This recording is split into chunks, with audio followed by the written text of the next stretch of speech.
This podcast is brought to you by the Irish Quarter Horse Association, an organisation committed to promoting the principles of Western-inspired horsemanship in Ireland.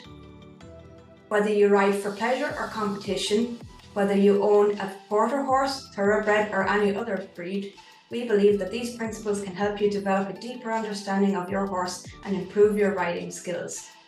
So, whether you're a seasoned rider, a recreational rider, or just starting out, we invite you to join us on this exciting new journey. Be sure to subscribe to our podcast and stay tuned for future episodes featuring some amazing guests. Thank you for listening, and let's get started. Hello, everybody, and welcome back to the Irish Quarter Horse Association podcast. So today we have with us Derek O'Byrne-White, our president, and myself. My name is Amanda. I am the PRO of the Quarter Horse Association. And our guests today are Bob Mayhew. He is no stranger to the IQHA and to this podcast. And we also have Gary Yaghdjian, if I'm pronouncing that correctly, Gary. So, Gary, for those listening and watching, can you tell us a little bit about yourself? Wonderful. Thanks for inviting me. I'm delighted to be here. I consider it an honor. I started in the horse industry in 1978, and I always joke that I didn't know which end to put the food in and which end to clean up after. So I wasn't one of these kids that grew up into horses, but I got the bug and it took a hold of me. And since then, I've made my entire livelihood from the horse industry, built it up from nothing to the point where today I have a 50 horse operation, primarily hunters and jumpers, mostly European warm bloods, as well as running a large riding school of 30 horses. In the meanwhile, when you look back at my career, it started off in the Western routes, went specifically into reining. I had the pleasure of competing all over North America as well as in Europe. And then I got my judges accreditation and was able to go and judge in Germany, in Australia, in England, as well as all over North America. And so here we are today, 45 years or so later. Wow, well done. You've had quite a career.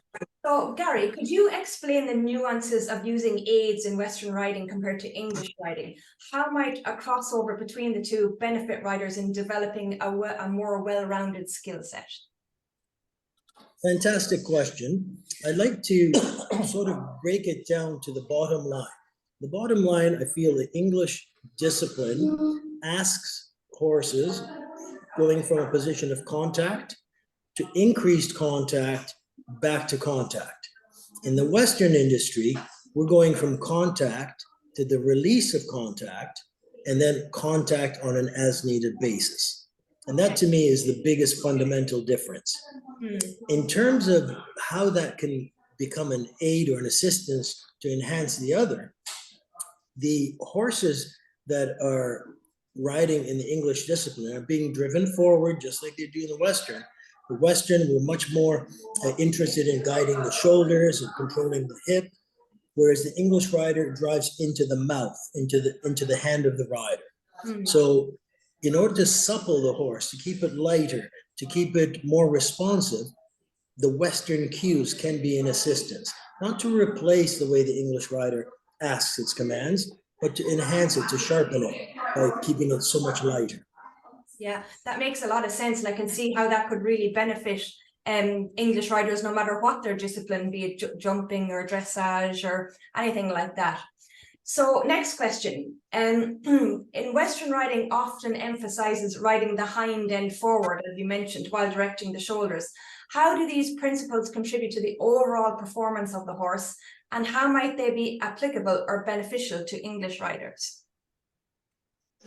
English horses typically are bigger, sometimes, oftentimes 17 hands plus.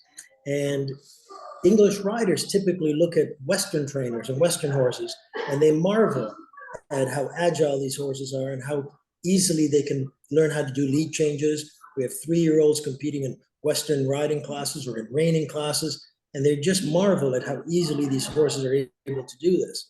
Well, they're able to do this because of our attention to guiding the horse's hind end, guiding the horse's shoulder.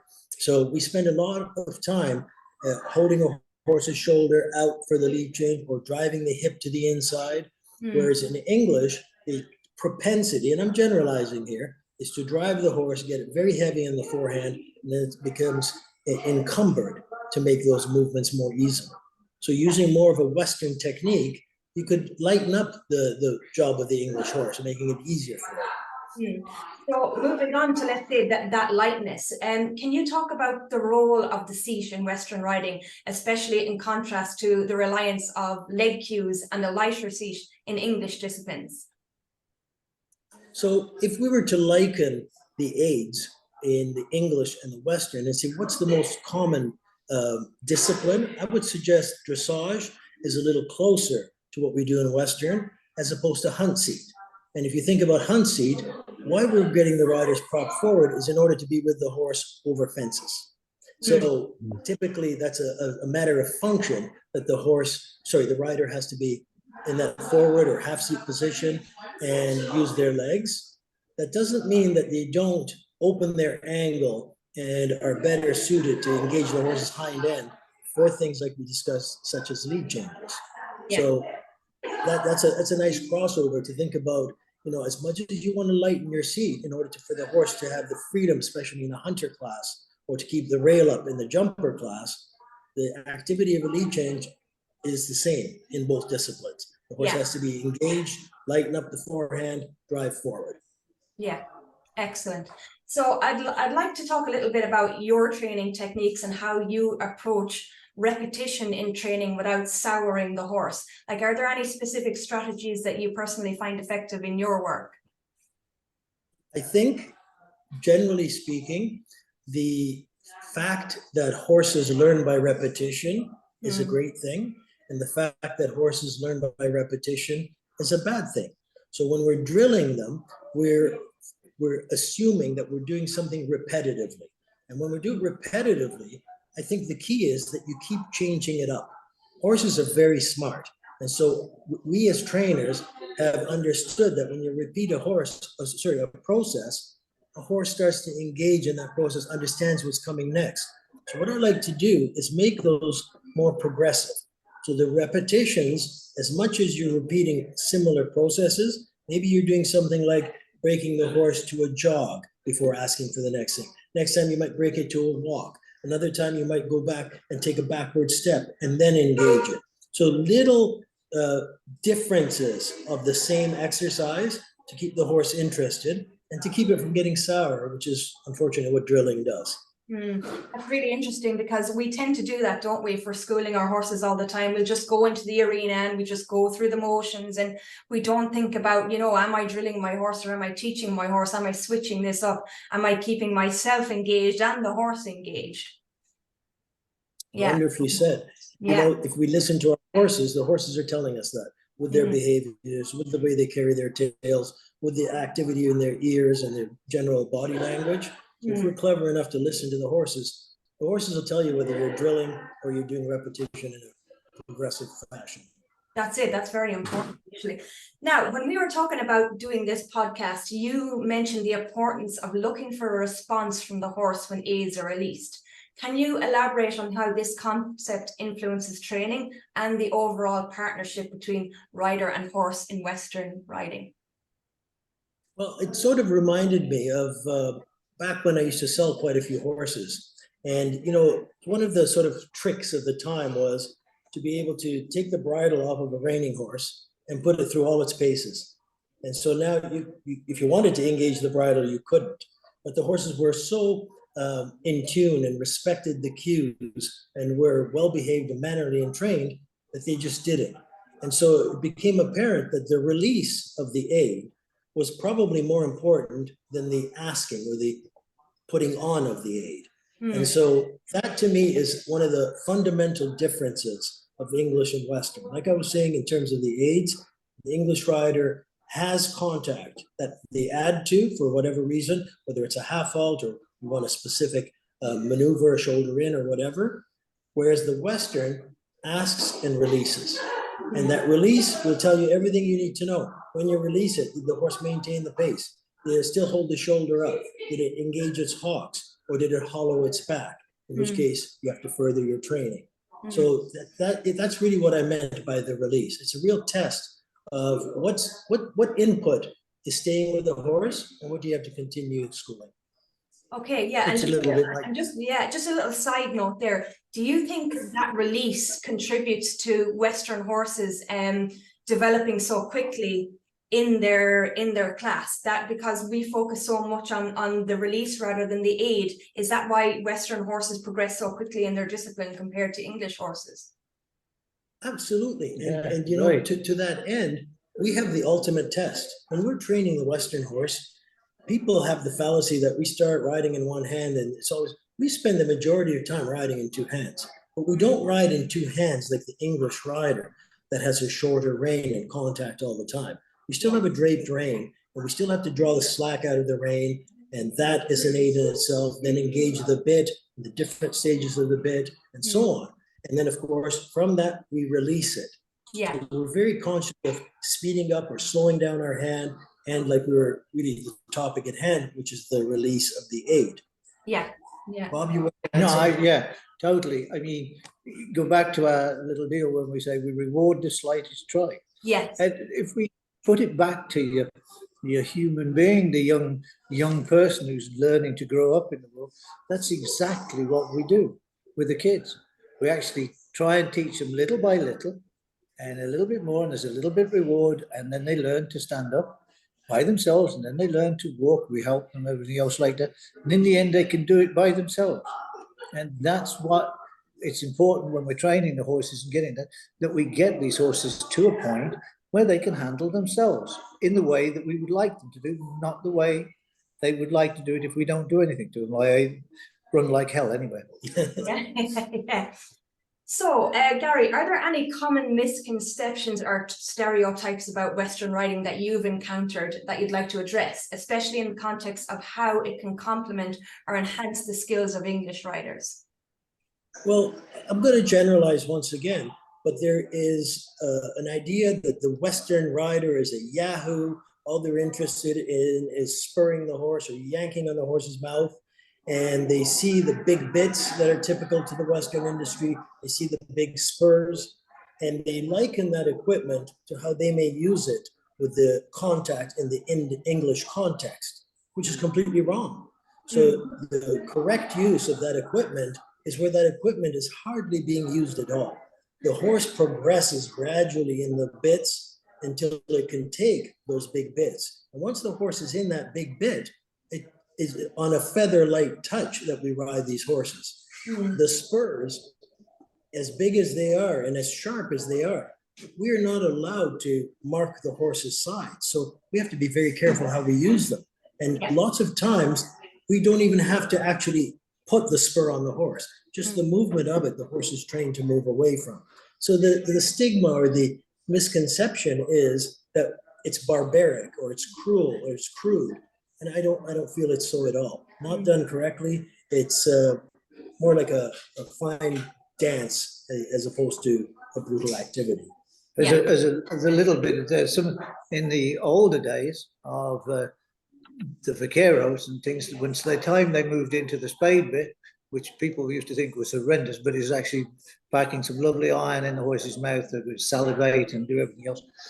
They would tie horsehair just to the bit, to the strand of their reins, and they'd have competitions to see who was the last one to break the horsehair. Now, if we do the same contact with some of our English riding and see how far they go, with just a piece of horsehair between the reins and the bit, they're not going to go very far because they'll have probably broken it, taking up the rein pressure. Yeah. It's like they say, isn't it? It's not the tool, it's the hand that's using it. Beautifully put. Yeah. Okay, Gary, so for riders who are experienced in English riding and are curious about exploring Western disciplines, what advice or training tips would you offer to help them make a smooth transition? I would say the biggest advice is these are people that are somewhat learned in equestrianism. So they need to go find the expertise for that discipline. So my biggest advice would be hire a trainer that's well-versed in the Western discipline. Yeah. Because I see quite often they go and their first task is to buy a Western saddle and plop it on their English horse, get on it, assume the rein position and the leg position and the attitude, let's say, of an English rider, They just happen to be sitting on a Western horse. Yeah. That's not Western riding. And to me, that defeats the purpose. So I would say, just like I would give advice for anything, if you want to be an expert, go to someone that is already well-versed that can pass on that knowledge. So Yeah. expertise, seek out expertise. Yeah, that makes a lot of sense. Yeah. Yeah. So I'll just hand us over to Derek. Derek, is there any questions you'd like to ask Gary, or do you have any input there yourself? Yeah, I'm assuming you can still hear me. Yeah. Yeah. Yeah. Groundwork. Okay. Groundwork. It's relevant, and I don't see many people in mainstream or English riding do any kind of groundwork with their horses. Would that be something that where Western would involve more people from the mainstream side or English involved in Western, where they would probably take us a little bit more seriously rather than look at us as yahoos or whatever? Because we've been finding that we've been running little, we call them boot camps, clinics here, and we put them in a round pen, and you've got really first class riders. Their reputation is faultless, but they can't move a horse on the ground. And that to me, it just says that the horsemanship is really, really lacking in that regard. I love your question, and I would go one step further and to even include groundwork, not so much even entering the round pen, but even all the work before you get to the round pen. So I indicated when we started this conversation that I have 50 horses that are all English horses, predominantly warm bloods, large horses. And the number of times my riders decide it's a good idea to pull these horses on top of them when leading them is just maddening. And I always have to step in. And so to your question, the best kept secret in the Western industry is that Western showmanship, where the person on the ground learns how to handle a horse. Now that handling obviously has to be set and adhere to the criteria of the show ring, but really its principle is how to handle a horse from the ground, how to make it turn away from you and to walk when you walk and to stop when you stop and to back up and so on. Those kind of manners, doesn't matter if your horse is 14 hands or 18 hands, the horse should be able to do those things. So in that way, if they just mimic what we do in a Western showmanship class, they can enhance what they do. In terms of the round pen work, I think we have much more sophistication in the Western industry in terms of working our horses in a round pen, especially without a tether, without a line. So we do a lot of work with our body language and how we affect the horse. And, you know, our purpose is to control the horse's rate of travel and direction of travel. And by doing that, it's amazing how much you can train the horse in holding itself, carrying itself, reading you as a person, as its handler, and working off your own body language. The English industry tends to put on a ton of equipment, you know, lots of things that tether a horse's head or control. I'm not saying the Western doesn't, but they're really more doing it for either getting the high energy out of the horse or to control its head somehow. And there's a lot more that they can learn from round pen work or ground work. Yeah. Bob? Yeah. I think so, yeah. I mean, the round pen work, I mean, that little paint mare that we had last time I was over. Oh, Lakota, yes. Yeah, I mean, that was absolutely prime example. I mean, by the time we got to the following morning like that, I think people couldn't realize what that horse was able to do. And it's so important, so important, all that. We put the basis down for everything for the future. Yeah. And I like the round. I think what you're doing in taking that to the general public has been fantastic. Really good idea. Thank you, Bob. It's worked out very well. We're actually heading up to Northern Ireland into Ashbrook Estate with the same type of boot camp, and it's something I'd recommend to any organisation there. What we're trying to do is reach out to mainstream. I use the term mainstream rather than English. And we find when they see what we do and how we do it, they enjoy it an awful lot better. Yeah. By the way, Mick is waving to you.